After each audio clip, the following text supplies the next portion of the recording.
शेतकऱ्यांनी वेळेमध्ये कर्ज फेडण्याची सवय लावावी। सारखं फुकटामध्ये कसं चालणार?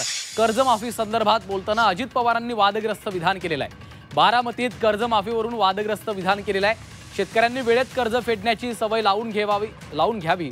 सारखं फुकटामध्ये कसं चालणार असं वादग्रस्त विधान उपमुख्यमंत्री अजित पवारांनी केलंय। तुम्हाला बँकेनं 0% व्याजाने पैसे दिल्यावर ते वेळेत फेडायची सवय लावा। सारखं फुकटामध्ये चालणार कसं असा देखील सवाल त्यांनी केला। तो निर्णय घ्यायचा ठरलेला आहे। त्याच्या संदर्भामध्ये तो किती एकराचा काय एकर ते आम्ही एप्रिलमध्ये तुम्हाला सांगू। पण तुम्ही पण 0% व्याजाने पैसे दिल्यावर वेळच्या वेळेला पैसे फेडायची सवय लावा ना। सारखंच फुकटात आणि सारखंच माफ कसं व्हायचं? असं नाही चालत। एकदा साहेबांनी माफी दिली, एकदा देवेंद्रजींनी दिली, एकदा आम्ही उद्धवजींच्या सरकारमध्ये असताना दिली। आता पुन्हा माहितीत आम्ही सांगितलं आम्हाला परत निवडून द्यायचं होतं, आम्ही माफ करू। लोक काय म्हणतात तुम्ही सांगितलं मग करा।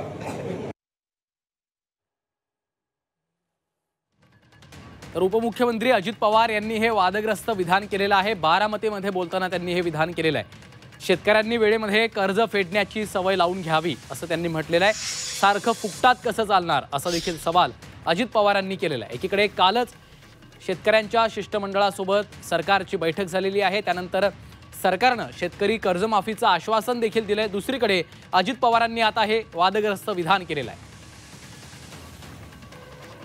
जावेद मुलानी आमचे प्रतिनिधी सध्या आपल्या सोबत आहेत। जावेद, एकीकडे आपण पाहतोय कालच सरकारकडनं शेतकऱ्यांना कर्जमाफीचं आश्वासन दिलं गेलं होतं आणि आज उपमुख्यमंत्री अजित पवारांनी हे वक्तव्य केलंय।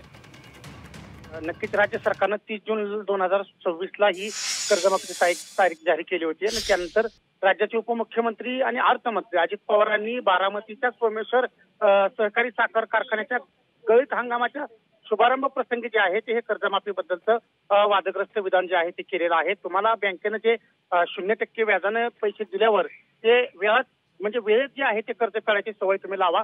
कारण सारखंच फुकटात असं आणि सारखंच माफ असं व्हायचं हे कसं चालणार आहे अशा शब्दामध्ये त्यांनी हे जे आहे ते वक्तव्य आपलं केलेलं आहे। कर्जमाफी जी आहे ती झाली पाहिजे असाच इशारा देखील त्यांनी अगोदर जी आहे ती कर्जमाफीची घोषणा केली होती। आमचं सरकार आल्यानंतर जे आहे ते आम्ही कर्जमाफी देऊ अशा पद्धतीचं जे वक्तव्य होतं ते केलं होतं।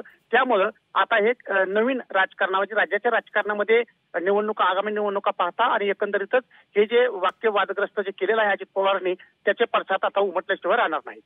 निश्चितच त्यामुळे या वक्तव्यावरून पुन्हा आता नवा वाद पेटण्याची देखील शक्यता वर्तवली जाते। धन्यवाद जावेद या सविस्तर माहितीसाठी।